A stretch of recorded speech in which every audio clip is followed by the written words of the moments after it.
Esta semana el equipo especial de fiscales realizó un gran operativo. Allanaron 17 inmuebles, detuvieron a 4 exfuncionarios de Provías y todo este operativo tiene que ver con el caso de los llamados intocables de la corrupción. La hipótesis es que había una organización que se dedicaba a cobrar sobornos a cambio de entregar obras millonarias. Y en la hipótesis se pone a la cabeza de esta organización a Martín Vizcarra, quien todavía no está incluido, digamos, en las acusaciones formalmente, porque a él, como persona aforada, protegida por haber sido presidente, tiene que acusarlo directamente el más alto de los fiscales. Pero veamos el reportaje que ha preparado Carla Ramírez.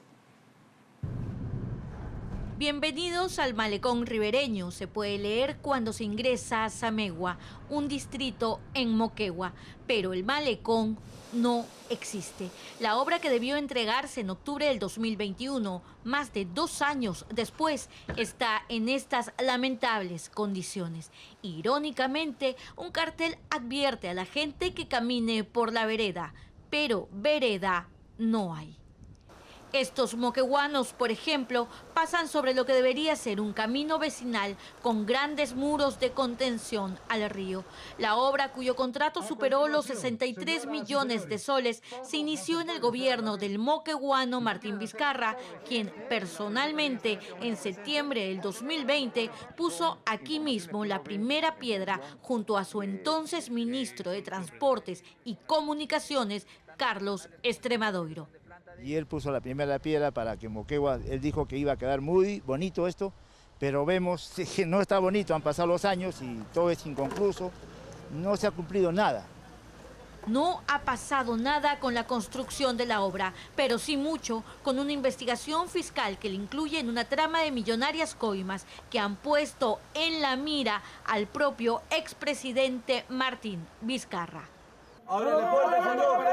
El martes pasado, el equipo especial de fiscales contra la corrupción del poder, dirigido por la fiscal Marita Barreto, allanó 17 inmuebles y detuvo a 4 extrabajadores de Provías del Ministerio de Transportes, acusados de haber conformado una organización criminal liderada por el expresidente Martín Vizcarra. Dice la fiscal que operaban exigiendo sobornos a cambio de obras millonarias. El esquema de esta mafia, bautizada como los intocables de la corrupción, pone arriba a Vizcarra. Debajo aparecen sus 2 exministros de Transportes y Comunicaciones, Edmer Trujillo y Carlos Estremadoiro. Y debajo, toda una red de funcionarios de Provías descentralizado, entidad adscrita al Ministerio de Transportes. El expediente fiscal, que sustenta tremenda acusación, reúne hechos y testimonios a lo largo de 536 páginas revisadas por un juez, quien aprobó las primeras capturas de la presunta red enquistada dentro del gobierno de Vizcarra. Necesitamos que los alumnos... La cuna de los intocables de la corrupción, según la Fiscalía, fue Moquegua, cuando Martín Vizcarra era presidente regional entre enero del 2011 y diciembre del 2014. En este periodo, Vizcarra trabajó con los ingenieros Edmer Trujillo y Carlos Estremadoiro, además de Carlos Revilla, Hugo Misat y Elizabeth Ugarte. Juro por Dios y por la patria. Según el colaborador eficaz 08-2023, la supuesta red criminal se trasladó de Moquegua al gobierno central cuando Vizcarra ocupó el cargo de presidente de la República en marzo del 2018. La realidad dicta que al tomar la presidencia el 2018, Vizcarra ratificó a Elmer Trujillo y a Carlos Estremadoiro en la cartera del Ministerio de Transportes. A la par, se contrató a Carlos Revilla como director de Provías descentralizado, a su amigo Hugo Misat como asesor y a Elizabeth Ugarte como coordinadora de la dirección ejecutiva. Ya dentro de Provías se captó a Alcides Villafuerte, según la Fiscalía, un viejo y corrupto funcionario de esta entidad. Alcides Villafuerte, detenido el martes pasado, es hombre clave en la trama, pues se les indica como el operador para tratar los sobornos en directo con los empresarios. La declaración del colaborador eficaz dice que Alcides Villafuerte era el encargado de llamar a los postores para que estos acepten el pago de una coima equivalente a un porcentaje del costo directo de la obra, ascendente a 3.5%. Revilla se quedaba con una parte y con otra pagaba a los miembros del comité de la licitación. Otro porcentaje, que según refería era la mayor parte del pago ilícito, se iba para arriba, refiriéndose a Carlos Revilla y Martín Vizcarra.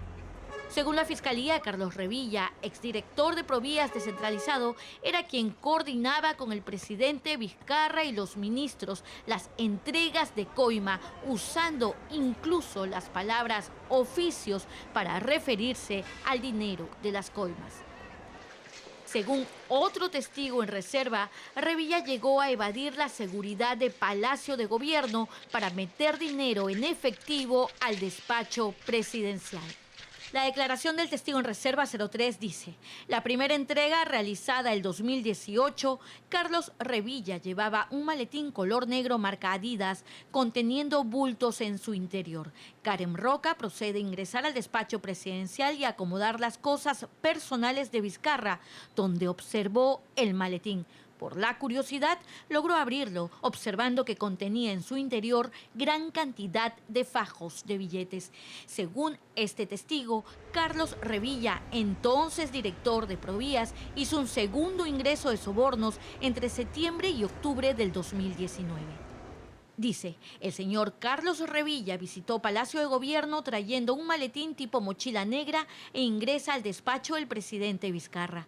Al ingresar a limpiar, Karen Roca observó que un cajón del escritorio donde despachaba el presidente Vizcarra se encontraba mal cerrado. Entonces, al intentar cerrarlo, lo abrió y pudo visualizar la existencia de fajos de dinero en dólares y también fajos de billetes de 200 soles.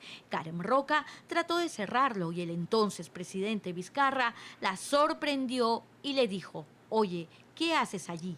¿Qué has visto? El tercer capítulo habla de un nivel de camuflaje novedoso en la historia conocida de nuestra política. La declaración del testigo 3 dice: también entre septiembre y octubre del 2019, una vez más, Carlos Revilla ingresa a Palacio de Gobierno directamente hasta el despacho presidencial. Karen Roca observó que este portaba un tubo para guardar planos, el cual, al ser revisado, observó que también contenía gran cantidad de fajos de billetes nacionales. Rechazo, porque es absolutamente falso. Y eso lo sabe. El expresidente Vizcarra, que suele parodiar con las acusaciones en su contra, hoy no está de humor para bromas. En Desamparados existe un arco, como en el aeropuerto, para pasar los maletines. Existe una revisión personal. O sea, nadie puede entrar si no es revisado. O sea, nadie. Nunca he recibido ni un sol, ni un caramelo. Hablando de presidentes, los caramelos, ni un caramelo, ni un chicle de Carlos Revilla, absolutamente nada, absolutamente nada. Pero al testigo que habla de fajos de dinero en su despacho, la Fiscalía le ha agregado la declaración del mayor del Ejército, Mario Yoplak, encargado del circuito cerrado de televisión de Palacio de Gobierno. El mayor Yoplak ha declarado que sí, directamente a él recibió la orden de apagar la cámara de seguridad. El que me dio la orden, dice, fue el subjefe de la Casa Militar, el coronel del Ejército, Manuel Alarcón. Dice que incluso el pedido se repitió en otra fecha con un oficial de menor rango. En una oportunidad llamaron directamente a la sala del circuito cerrado desde la sala de decanes, donde el operador de servicios recepcionó la llamada y dispuso el apagado de algunas cámaras. ¿En la carpeta le han preguntado al jefe de la Casa Militar? No le han preguntado. Pero no miente el mayor del Ejército. Pero no le han preguntado. Eso, primero, tendría que preguntársele. Segundo, ¿qué día fue ese? ¿Fue un día que fue el ingeniero Revilla? ¿Se ha cruzado la información con eso? ¿Usted nunca pidió, nunca, por alguna cuestión personal, familiar, nunca, que se apagara? Nunca. Todo lo que tengo Un tercer personaje involucrado es Hugo Misat, economista moqueguano, apodado El Turco, viejo amigo del expresidente Vizcarra y sindicado por la Fiscalía como su testaferro. Dice el testigo en reserva número 3 que Misat sacó de su bolsillo un voucher bancario donde claramente observó que registraba su nombre completo, Hugo Misat, y consignaba un monto por más de $500,000 de soles. Ya semanas después, Hugo Misat precisó que ese dinero no era de él, sino era del jefe y que le daba como que le iba pidiendo el hombre, es decir, de Martín Vizcarra, pues fungía como su caja chica. Hugo Misat, El Turco, responde. Esta publicación es totalmente falsa. Falsa porque yo jamás he manejado una cantidad de dinero de esa magnitud. Y por eso, a mismas razones, yo autorizo que se levante públicamente mi secreto bancario. ¿Usted está seguro de que se le abren las cuentas y no le van a encontrar nada? ¿Está muy seguro de eso? Lo que yo estoy seguro es que nunca he recibido un sol de él y me parece, por lo que yo siempre me relaciono con él, una persona correcta. Así que salgamos de dudas. Abramos las cuentas de Hugo Misat. El expediente que hoy vuelve a complicar el futuro político de Vizcarra cuenta con 3 testigos en reserva, 3 colaboradores eficaces y el testimonio directo de 4 personas, el militar Yoplak y 3 civiles que están directamente vinculados al conocido y pronto ariado empresario Luis Pasapera. Pasapera está procesado por el caso Puente Tarata, uno de los casos emblemáticos de corrupción del gobierno de Pedro Castillo, donde participó con la misma empresa china que ganó obras en el gobierno de Vizcarra. Dicen los 3 civiles vinculados a Pasapera que se compraban facturas ficticias y se retiraba de los bancos dinero en efectivo para que así Luis Pasapera obtenga el dinero con el que pagaría finalmente las coimas directamente a Alcides Villafuertes de Provías en bolsas negras de basura. Una vez que Villafuerte le llevaba el dinero acumulado en efectivo directamente a las manos de Carlos Revilla, este inmediatamente procedía con la distribución de las coimas entre Edmer Trujillo, Carlos Extremadoiro y Martín Vizcarra. De ser el caso, sería un acto completamente inmoral e ilegal y debería ser castigado. Pero no conozco al señor Villafuerte, nunca lo he visto ni sé nada de él. Yo no he visto en todo el tiempo, tanto en el gobierno regional como en el gobierno nacional, nunca he recibido una orden o una contraorden para favorecer o perjudicar a nadie de parte del ingeniero Vizcarra y no he visto una actitud que me lleve a pensar que las cosas que le imputan puedan ser ciertas. Por eso es que yo todavía confío en él. Pero el colaborador eficaz 08 habla de pagos de coimas en estas 3 obras en Provías descentralizado. Primero, la licitación del camino vecinal en Moquegua por más de 63 millones de soles. Un concurso público por una conservación vial en Apurímac por más de 156 millones de soles. Y la licitación de puentes vehiculares entre Ayacucho y Apurímac por más de 54 millones de soles. La obra en Moquegua debía ser culminada en octubre del 2021, pero ahora, febrero del 2024, no está concluida. Ya estamos por concluir la obra, como ustedes pueden ver. Pero comprenderá que ya estamos en 2024 y debió entregarse en octubre del 2021. Claro, como le digo, son por aspectos no contemplados en el expediente técnico, que el contratista no depende del contratista, sino de la entidad. La entidad hizo un mal expediente técnico, entonces. ¿Es el responsable de estas demoras? Bueno, hay deficiencias, ¿no? Sí. Avanzamos por todo el tramo y encontramos la magnitud de estas deficiencias, donde debería existir un renovado camino vecinal con muros que contengan las crecidas del río. Estamos en uno de los puntos neurálgicos de la obra porque esta parte colinda con la zona urbana de Moquegua. Aquí la abrupta crecida del río hace que lo mucho o lo poco avanzado del proyecto se estropee, generando aún más demoras para la entrega final del proyecto.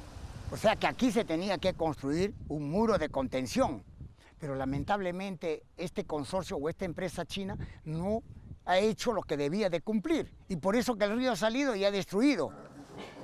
De todas las imputaciones en contra, la del testigo en reserva número 3 es la que más ha calado en la exfamilia presidencial.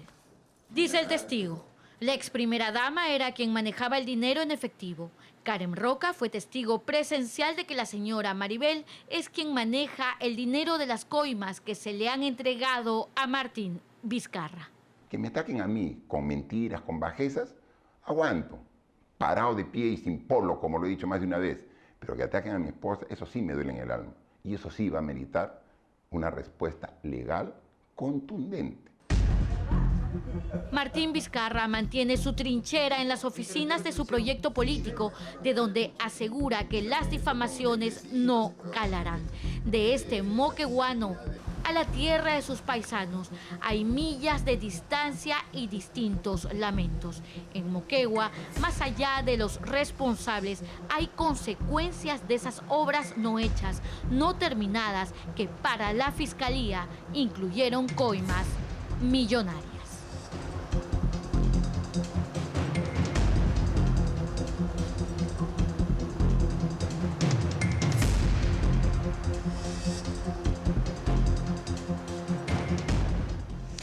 Para que un juez autorice los allanamientos y el principio de un proceso como este, definitivamente tiene que encontrar elementos de convicción. Hemos visto algunos de los que hay en este amplísimo tomo que inicia la investigación de más de 500 páginas, pero estamos seguros que hay más.